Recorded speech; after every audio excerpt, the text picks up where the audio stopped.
हम शुरू करते हैं। बार बार चर्चा होती है बिहार की।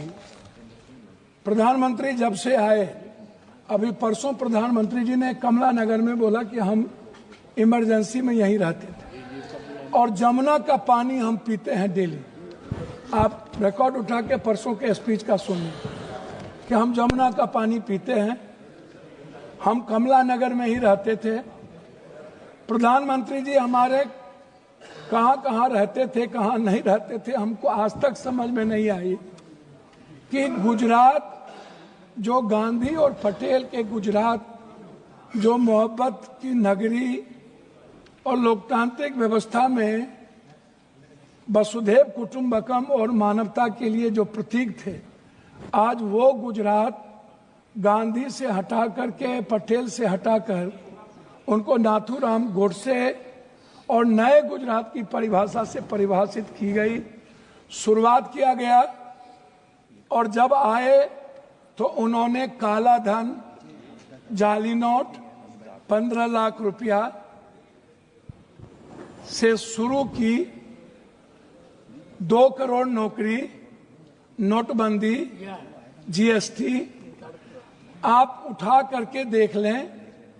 एक भी वादे पर दोबारा, इतना प्रधानमंत्री की नोटबंदी सबसे अहम घोषणा थी, आज तक दोबारा चर्चा इस सदन में नहीं हुई कि नोटबंदी से किनको बेनिफिट मिला, किनको नहीं मिला, नोटबंदी से देश और किसान और महिलाओं की कितनी क्षति हुई, व्यापारियों की कितनी क्षति हुई और मजदूरों के हालात क्या हुए। अध्यक्ष महोदय, जीएसटी के को आप उठा के देख लीजिए। हर व्यक्ति के जेब से पेन, कलम, दवात, पेंसिल, चाय पत्ती, नमक, तेल, सब्जी, दाल, साड़ी, चप्पल, सब चीज पर 3 गुना जीएसटी। ये पैसा मिडिल क्लास के नीचे से लिया जा रहा है। पूरे देश में मिडिल क्लास के पास पैसे नहीं बचे, ना तो नोटबंदी के बाद और ना इतने करे जीएसटी लागू होने के बाद।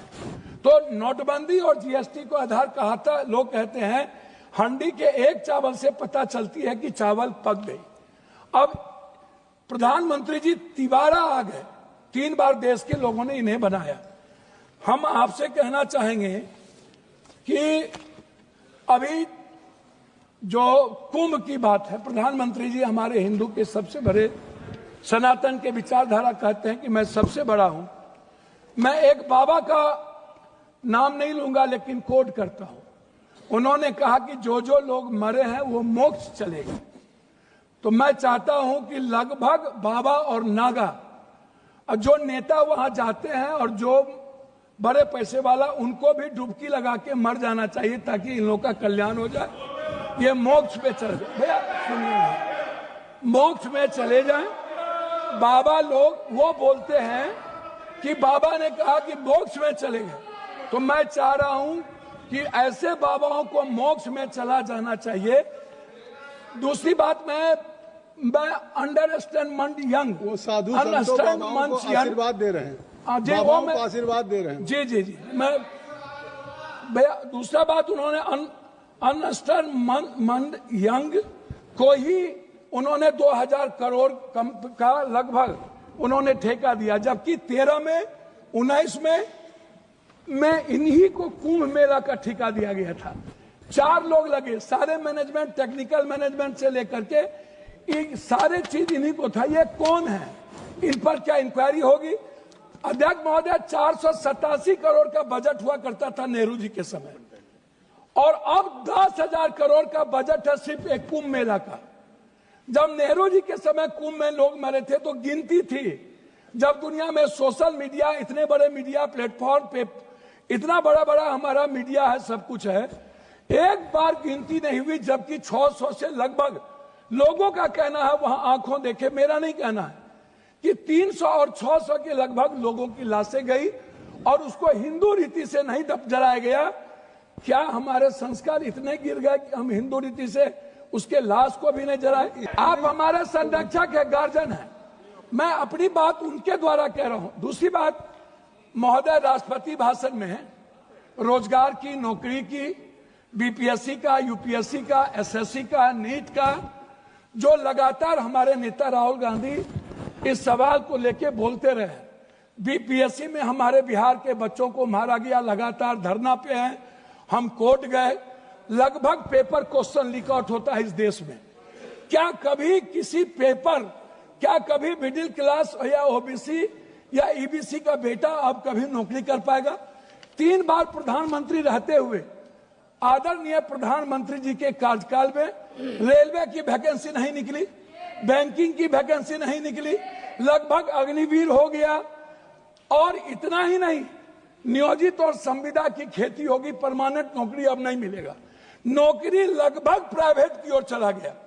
तो प्राइवेट में तो अध्यक्ष जी आरक्षण है नहीं, तो ओबीसी, ईबीसी, एसटी, एससी का बच्चा तो गया। आपने तो हमला कर दिया है आरक्षण पर, 67% आरक्षण नहीं देंगे। अब जाति जनगणना की बात बीजेपी के मुंह से शोभा नहीं देती। मैं कुछ और नहीं कहूंगा, मैं सिर्फ इतना कहूंगा बिहार के बारे में कि जब बिहार की चर्चा होती है, जब ये लोग करते हैं, अभी मैं आपको एक ऐसा चीज दूंगा अध्यक्ष महोदय, एड्रल इंडस्ट्रियल सॉल्यूशन कंपनी, ये निजी कंपनी में सहारा इंडिया भी आता था। सहारा इंडिया लगभग 3 करोड़ लोगों का पैसा अभी झारखंड, आप तो किसी भी स्टेट के साथ सौतेलेपन का व्यवहार करते हैं। आप तेलंगाना देखिए, बेंगलोर देखिए, झारखंड देखिए, झारखंड का आप जीएसटी का पैसा नहीं देते हैं। झारखंड की बंद पड़ी फैक्ट्रियों का आपके रीजन में बंद हुआ। झारखंड में आप, झारखंड की इकोनॉमी की स्थिति क्या है, आप उस पर चर्चा नहीं करते हैं। आप बंगाल पे भी चर्चा नहीं करते हैं। बिहार की जीएसटी का पैसा नहीं मिलता है। तो जो लोग ये बात उठाते हैं, मेरा कहना क्या है अध्यक्ष महोदय कि एजुकेशन पर कितना बजट आप देखेंगे, ये मेरे पास है महोदय, 2014 में 7.4, 2024 घट के हो गया 6.4, 19 में 2020-21 में 6.6 की गिरावट आ गई आर्थिक विकास दर में। महंगाई की स्थिति आप देख लीजिए सर, ये कहते हैं ना लगभग 84 से 86 करोड़ को आप कौन सा चावल दे रहे हैं आजादी के बाद? कौन सा? 84 करोड़ 5 लाख चावल पर यह देश पैदा हुआ है। हम 140 में 84 करोड़ जीडीपी की बात करने वाला है। हम उनसे पूछना चाहेंगे कि मेरे रुपये की गिरावट कितनी है, मेरी वैल्यू कितनी है, कृपया सब और पर कैपिटा इनकम। सर वही हम आपसे 9 मिनट हो गया। 9 मिनट। सर मैं बिहार के बारे में कह के बात करता हूं जब आप कह रहे हैं। तो मेरा कहना आपसे ये है, अभी तक भी तो आप बिहार, मेरा कहना ये है कि आप की जो विदेश नीति है, अभी बांग्लादेश, सर वही आ रहा हूं सर, बांग्लादेश गए थे आईएसआई के चीफ, 3 दिन वहां रहे। भूटान की आधी सरकार चीन में थी। हमारे प्रधानमंत्री बहुत मजबूत हैं। नेपाल के बॉर्डर पर पूरा का पूरा चीन का एयरपोर्ट बन गया, पूरा। सर पोखरा में जाके देखिए, वहां के सैनिक चैन की उतरते हैं। सर एएसआई के एजेंट क्या कर रहा था? सर भूटान के मंत्री चीन में आज 15 दिनों से क्या करते हैं? बांग्लादेश दुश्मन, नेपाल दुश्मन, पाकिस्तान दुश्मन, वियतनाम दुश्मन, वियतनाम चला गया, ताइवान चला गया, चीन हमारा दुश्मन, सबसे बड़ा दुश्मन चीन। अब कंक्लूड सर, कंक्लूड कर। हम सर बिहार के बारे में सिर्फ आएंगे। सर मेरा आग्रह है 2 मिनट सर, 1 मिनट, कि बिहार में क्या मिला? सर हम भीख मांगा क्या गया बिहार के द्वारा, क्या नहीं मिला? सर मेरी बात सुनिए ना, विशेष राज नहीं मिला, विशेष पैकेज नहीं मिला, बंद पड़े फैक्ट्री, डालमिया नगर से शुरू करता हूं, चीनी मिल, पेपर मिल, दालचीनी मिल, सिल्क मिल, बंदूक फैक्ट्री, आप उठाइए, आप उठा करके देखिए, सिल्क मिल, जूट मिल। सर मेरे यहां बनमनखी में चीनी मिल बंद हो गया। जब फैक्ट्रियां नहीं रहेगी, जब फूड प्रोसेसिंग पर हम फैक्ट्रियां नहीं देंगे, जब हम मछली उत्पादन को फैक्ट्रियां, बार बार चर्चा होती है। सर मैं बात को खत्म कर रहा हूं, मैं अपने क्षेत्र की बात करूं। सर मैंने अपने क्षेत्र में मैंने कहा कि हमारा जो बॉर्डर है बांग्लादेश नेपाल, इस इलाके में एक एम्स मैंने पूर्णिया के लिए मैंने डिमांड किया। मैं सभी जगह सब स्टेट में 2-3 हाई कोर्ट बेंच है, लेकिन मैंने आग्रह किया कि हाई कोर्ट बेंच हमको कम से कम पूर्णिया में। सर 1 मिनट करेंगे श्री केस सर, एक मिनट सर, 1 मिनट। हमने मांगा हमको हाई कोर्ट बेंच दिया जाए। सर हाई कोर्ट बेंच अभी तक जब आपकी बात सर 1 मिनट सर, 1 मिनट। हमने ITI IIT की बात हमने की सर पूर्णिया के लिए। Sir 1 minute.